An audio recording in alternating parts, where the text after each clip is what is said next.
Caitlyn Clark is gone. Not injured, not resting, not even on the bench waiting for her name to be called. She's just gone. Minutes ago, word broke that the WNBA has quietly shoved their biggest rookie star out of the spotlight. And fans aren't just upset, they're furious. And as if that wasn't enough, Sophie Cunningham and Lexi just detonated the calm the league thought it had. And what they revealed is already shaking the entire WNBA to its core. This isn't just a missing player story. This is a scandal with power plays, favoritism, and backroom politics written all over it. And trust me, you're gonna want to hear every detail because this story doesn't just change Caitlyn Clark's career, it could change the entire league. Before we dive in, make sure you hit that subscribe button and drop a comment with "Free Clark" if you think the league's hiding something. Let's see how loud this can get. It all started quietly, almost too quietly. One night, she's the headline star, the reason arenas are packed and jerseys are selling out in hours. The next night, she's missing from the starting lineup. Not a single injury report, no warning, no whispers of trouble. She wasn't limping, she wasn't struggling in games, and her stat line was as good as ever, leading in points, assists, and basically every headline the WNBA could dream of. But instead of celebrating her, they erased her. At first, fans assumed it had to be some sort of load management decision, a one-off rest day, but when her name stayed off the lineup sheet, when she wasn't even warming up with the team, the questions turned into alarm bells. The league wasn't saying a word, her team wasn't saying a word, and the silence was almost louder than the truth. Because in professional sports, when someone that important disappears without a trace, it's never just nothing, and that's when the whispers started to get a little too real. It didn't take long before the official story, or lack of one, started to crumble. Behind the polished smiles and PR-approved sound bites, something ugly was brewing. League insiders, the kind who usually keep their lips sealed, started dropping hints. And the picture they painted wasn't about rest days or tactical coaching decisions, it was about power. Multiple sources whispered the same thing. Caitlyn Clark had ruffled feathers in the highest offices of the WNBA. And no, it wasn't about missing practice, skipping media days, or clashing with teammates. It was about something far more dangerous to a league that's built on controlling its narrative. Her voice? They say it started in a closed-door meeting with high-ranking league officials. Caitlyn didn't sit quietly and nod along. She didn't play the grateful rookie role they wanted. Instead, she called out marketing campaigns she thought were tone-deaf and out of touch with real fans. She pushed back on how the league was showcasing players, questioning why certain stars were promoted more than others, and whether it was about skill or politics. For some executives, that was the moment they stopped seeing Caitlyn as just a rising talent. She had become a problem, a player they couldn't control, a player whose popularity was starting to eclipse the very league she played in. And to them, that wasn't a blessing, it was a threat. The timeline says it all. Within 48 hours of that meeting, her minutes started to drop. Within 72, she was benched. Then came the blackout. No press conference, no media access, barely a mention on the league's official channels. For a player single-handedly driving record ratings, selling out arenas, and dominating social media, the silence was deafening. And while the league kept their mouths shut, the fans didn't. Social feeds erupted with a single question. Why would they sideline the very person keeping the spotlight on them? The answer, or at least the first real crack in the wall, was about to come from a player who wasn't afraid to set the whole thing on fire. And that's when Sophie Cunningham walked in and lit the match. Sophie Cunningham wasn't about to sit back and let the league's silence bury Caitlyn Clark's career. While reporters chased shadows and the WNBA's PR team tried to spin a clean narrative, Sophie did the one thing the league dreaded most. She told the truth out loud.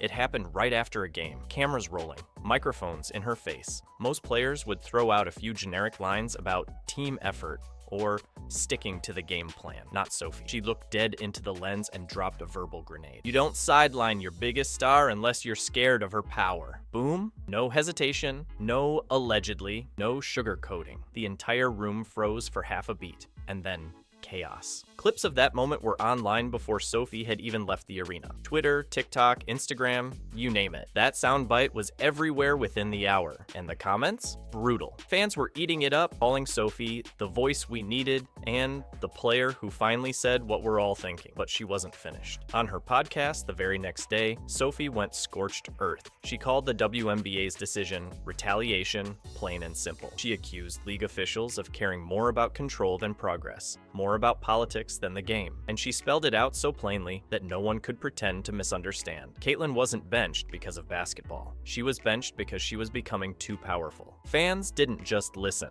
they mobilized. Hashtags like "We Stand With Sophie" and "Future Free Clark" started trending alongside memes roasting the league. Sports commentators who usually tiptoe around controversy were suddenly quoting Sophie word for word on live TV. The league tried to ignore it, but Sophie's fire was already spreading, and the WNBA was about to find out what happens when one voice turns into two.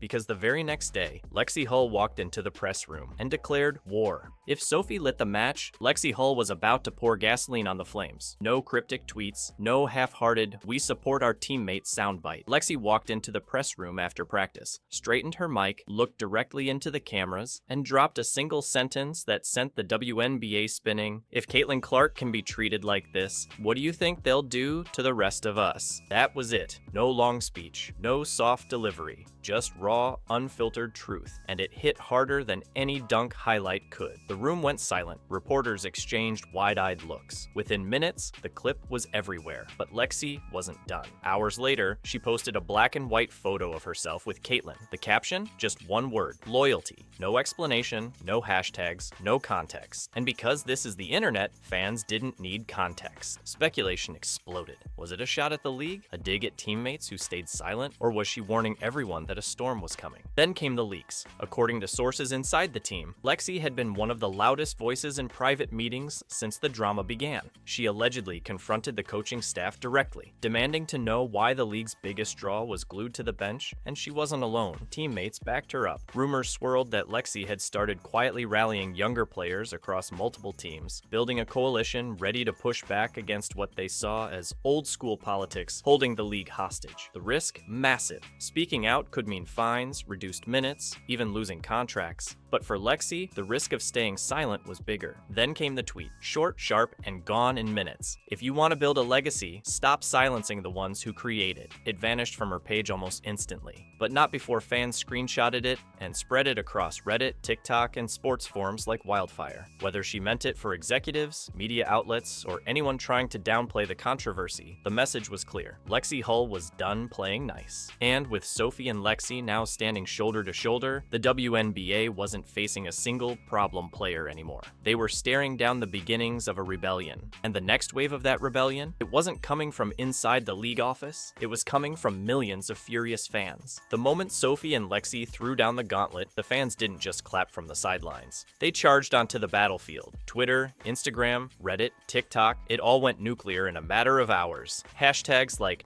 #Justice for Clark, #Free Caitlyn, and #Stop Silencing Stars started trending not just in sports circles, but across the entire platform. It was no longer just WNBA fans paying attention. The entire sports world had their eyes on this fight. And these weren't just angry tweets. Fans started digging. They combed through game footage, posting clips of Caitlyn getting shoved around on the court with no foul calls. They lined up her stats against other players still getting full minutes and pointed out the obvious. Nothing about her performance justified this benching. They dug through the WNBA's social media feeds and showed the receipts. Caitlyn's coverage had suddenly dropped off a cliff, replaced by carefully curated team highlights that somehow left her out almost every time. Fan-made timelines popped up showing exactly when the blackout began, matching it perfectly with the rumored closed-door meeting. You didn't have to be a conspiracy theorist to see the pattern. The proof was right there. Then came the tipping point. The WNBA finally broke its silence. 2 days after the firestorm began, they released an official statement, and it was bad. Real bad. It didn't name Caitlyn Clark, it didn't address Sophie's comments, Lexi's comments, or the avalanche of fan outrage. Instead, it brushed the whole thing off as a strategic rotational decision, and urged fans to trust the process. Fans didn't buy it for a second. Reporters didn't buy it. Even rival players rolled their eyes. The statement was so cold, so corporate, it might as well have been signed, "We hope this goes away soon." But in 2025, nothing goes away. Not when millions of people have the screenshots, the receipts, and the fury to keep a story alive. And just when the league thought they could control the narrative, Sophie and Lexi made sure that wasn't going to happen. Sophie posted nothing but a single eye roll emoji on Twitter. Within minutes, it racked up tens of thousands of likes. Lexi reposted a clip of the statement being read on live TV with the caption, "So, we're pretending this is normal now?"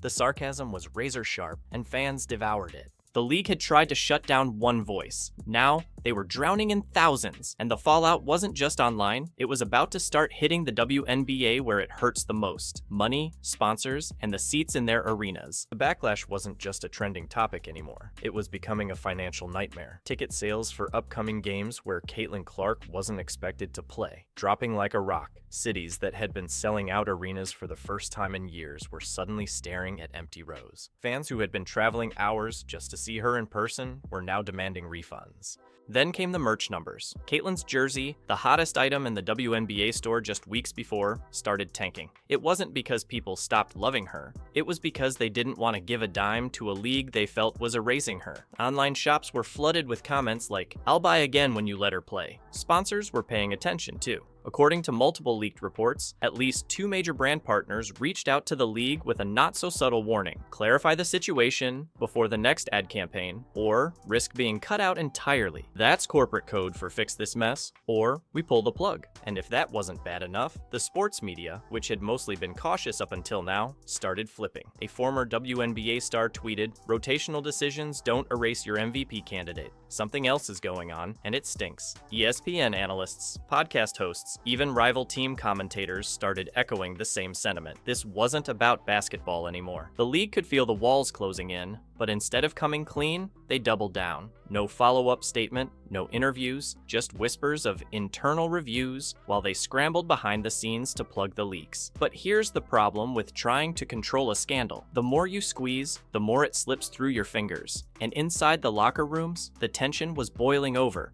Because the biggest threat to the WNBA wasn't from fans or sponsors. It was from the players still inside its walls. And what was about to happen next would split those locker rooms in two. While the league's PR team was busy drafting more nothing to see here statements, something far more dangerous was brewing behind closed doors. And it wasn't coming from fans or sponsors. It was coming from the players themselves. Inside multiple locker rooms, things were shifting. The easy laughs before games, the inside jokes during warm-ups, gone. In their place, whispered conversations in corners, side eyes, players choosing who they could trust and who they couldn't. The divide was clear: veterans versus newcomers. On one side, the players who had been in the league long enough to know the unspoken rule: keep your head down, play the game, and never challenge the system. On the other, a younger generation who had seen the power of social media, knew the value of their voices, and weren't willing to stay quiet anymore. And at the center of that younger wave, Sophie Cunningham and Lexi. The two weren't just speaking to cameras anymore. They were having meetings with players from other teams. According to insiders, group chats were blowing up with messages about organizing, solidarity, and being ready to speak when the moment's right. Some players supported them quietly, others openly, but a few were terrified, because if you pick the wrong side in a fight like this, your career can end before your next contract. Then came the moment that made it crystal clear the rebellion wasn't cooling off. Sophie and Lexi sat side by side in a live interview broadcast across multiple sports networks. No smiles, no small talk, just ice-cold stares into the camera. Sophie went first. "If this is how you treat the player who built your league, no one's safe." You could hear a pin drop. Lexi followed without missing a beat. "We've been told to stay quiet for too long. Not anymore." It wasn't just a soundbite. It was a declaration of war. The line in the sand had been drawn, and both sides knew it. Clips of the interview went viral within minutes. NBA players reposted it with fire emojis. Rival WNBA stars started liking it from burner accounts. And fans? They turned it into a rallying cry. The league had tried to silence one player. Now, it had a full-blown movement on its hands. And that movement was about to evolve into something the WNBA couldn't contain, no matter how hard they tried. What started as whispers in a locker room had now become a roar the league could no longer drown out. The joint interview from Sophie Cunningham and Lexi didn't just make headlines. It detonated across every platform imaginable. Clips of their words looped endlessly on TikTok, YouTube, and Instagram Reels. Fans were stitching reactions, journalists were dissecting every pause and glance, and sports podcasters were calling it the most unfiltered moment in WNBA history. But here's the thing, it wasn't just fans eating this up. NBA stars, Olympic athletes, and even rival WNBA players began showing public support. Some reposted the interview with captions like, "Finally." Others dropped cryptic comments, a fire emoji here, a "say it louder" there, enough to signal they were watching and agreeing without without painting a target on their own backs. And that's when the hashtags started evolving. No longer just about Caitlyn Clark, they became bigger. Number players over politics, number let them speak, number save women's basketball. This wasn't one controversy anymore. It was a cause, a movement. Fans took it further. They started petitions demanding Caitlyn's reinstatement and the league's transparency. Sponsor pressure campaigns popped up overnight, tagging brands in thousands of posts, forcing them to pick a side. Sports forums buzzed with discussions about boycotts until the league addressed the situation honestly. Behind the scenes, the WNBA tried to project confidence, but the reality, they were staring at a player-led uprising unlike anything in their history. An uprising that didn't care about their PR playbook, their polished statements, or their carefully curated image, because the truth was out and the players weren't giving it back. And for Caitlyn Clark, Sophie Cunningham, and Lexi, this wasn't just about one season, it was about rewriting the rules of power in women's basketball forever. If you believe players should have the freedom to speak without fear, drop "Let Them Speak" in the comments right now. And make sure you're subscribed so you don't miss what happens next. Because if you think this story is over, you haven't been paying attention.